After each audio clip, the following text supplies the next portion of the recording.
রাস্তায় দাঁড়াতে আমাদেরকে বাধ্য করবো, আমরা রাস্তায় দাঁড়ানোর জন্য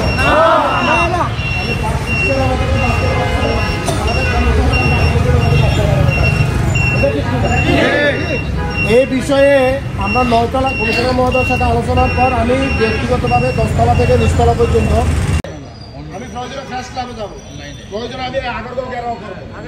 2-4 জন কমার্শিয়াল বাইক মানে বিষয়টাকে তোরা কি আর মনে করতেছে, তারা তাদের কাজ চলমানের জন্য দপ্তরে দপ্তরে দৌড়াদৌড়ি করতেছে। এটা কি আপনারা চান নাকি? যদি দেশের স্বার্থে শিল্প বাঁচানোর স্বার্থে যদি আমাদের যে উদ্যোগ এবং সিদ্ধান্ত আমরা নিচ্ছি, এটা যদি আমার কোনো প্রিয় কমার্শিয়াল বাইরা মানতে না চায়, কি করা লাগে? অনুরোধ করছি, এর ভিতরে 2-1 বিরূপ মন্তব্য করতেছে। এটা কি আমার, আপনার বা ওনার, এটা কারো কি একক কোনো ব্যক্তিগত? আমাদের কি ইজ্জত সম্মান নাই? আমাদের কি ব্যক্তিত্ব নাই? আমরা কি লেখাপড়া করি নাই? তাহলে আমাদের রাস্তায় কেন দাঁড়াতে হচ্ছে? প্রতিষ্ঠান না থাকলে আপনার আমার চাকরি থাকবে না। কমিশনারকে স্পষ্ট বলে দিচ্ছি। এখন শুনেন, ভিতরে যে আলোচনাটা হয়েছে, আমরা এখানে আরো বাইক আছে, সবাই শুনছে। আমাদের পক্ষ থেকে যতটুক যৌক্তিক কথা কমিশনার স্যারকে জানাইছে, ওনার ক্যাডার অফিসার সবাই ওনার দপ্তরে আছে, উনিও আমাদের সাথে একমত। তবে উনি একটা জায়গায় প্রতিবন্ধকতার সৃষ্টি, সেটা হলো এটা তো আমি বন্ধ করি না, বন্ধ করছে এনবিআর। আপনাদের ভূমিকাতে ওনার কোনো দ্বিমত নাই, তবে উনি আশা করে আমাদের ভূমিকাটা এমনই হোক, এই দপ্তর তো বন্ধ থাকবেই থাকবে, এনবিআর পর্যন্ত যাতে আমাদেরকে এবং আমাদের দাবিকে মানতে বাধ্য হয়। এটা তো আর উনি একজন কর্তৃপক্ষ হিসেবে দেবে বলতে পারে না। ওনার কথা একটাই, আপনারা এনবিআরকে বাধ্য করেন। আমি রপ্তানি কার্যক্রম চলমানের সাথে আমি একমত। উনি আরেকটা আশ্বস্ত করছে যে কয়টা প্রতিষ্ঠান অনবোর্ড হয়ে গেছে বা লাইভে যেতে পারে নাই, তাদের যদি কোনো সিস্টেম প্রবলেমের কারণে ইউপি যদি নিতে না পারে, উনি বলছে আমার এনবিআর মেম্বার আমি কেয়ার করি না, আমি খুব ব্যক্তি কমিশনার, আমি ক্ষমতা বলে ইউপি দিয়ে দিই। উনি এটা আশ্বস্ত করছে। তখন উনি আমাকে একটা কাউন্টার প্রশ্ন করলো যে আপনারা লাইভে পারেন না, সিস্টেম সমস্যা, সেটা আমরা মানলাম।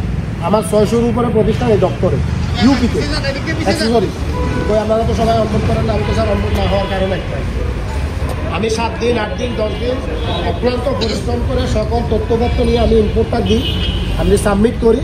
আপনার আমরা কোনো কিছু বুঝুক আর না বুঝুক, গাড়ি ঘোড়া দোষ ধরে সরাসরি রিজেক্ট করে দিচ্ছি। তাহলে আমার অনবোর্ড লাগবে কোথেকে?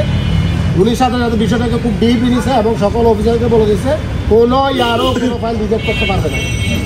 যদি যুক্তিসঙ্গত কারণে রিজেক্ট করতে হয়, অন্তত পক্ষে ডিসি পারমিশন লাগবে। আর ডিসি যদি রিজেক্ট করতে চায়, অবশ্যই প্রতিষ্ঠান প্রতিনিধিকে ডাকবে যে কারণটাই। এবং আমরা এটাও বলে দিচ্ছি, স্পেসিফিক যে মডিউলে যে সমস্যাটা হচ্ছে, এটা যদি কারেকশন করা লাগে, প্রয়োজনে সে কমেন্টস করুক। রিজেক্ট করা যাবে না। রিজেক্ট না করার কারণে আমাদের ইউপি অনবোর্ডে যাচ্ছে না, কোনো প্রতিষ্ঠান অনবোর্ডে যাচ্ছে না, নাহলে আপনার প্রতিষ্ঠান একই দিনে সব অনবোর্ড করে দেবে। এই কথাটা কি সত্য? এই জন্য আজকে থেকে আপনারা একটা জিনিস নিশ্চিত থাকেন, কোনো রিজেক্ট হবে না। যে কোনো কারণে হোক, ভুল থাকতেই পারে, আমাকে সংশোধনের সুযোগ দিতে হবে।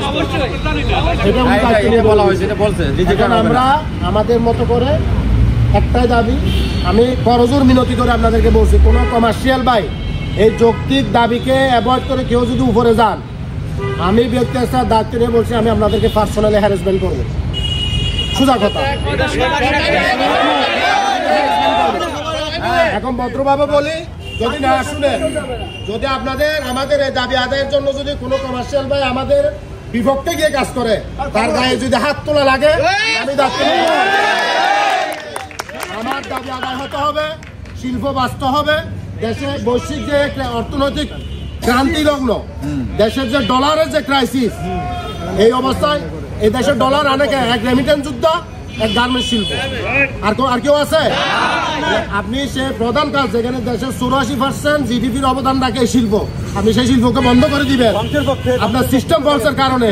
এটা আমরা মানি না, এটা মানি না এবং মানব না। এবং এই দাবি আজকে দাঁড়াইছি আধা ঘন্টা পরে কেন, যতক্ষণ এই দাবির পক্ষে শুধু একটাই কথা, আমদানি রপ্তানি কার্যক্রম 100% চলমান থাকবে।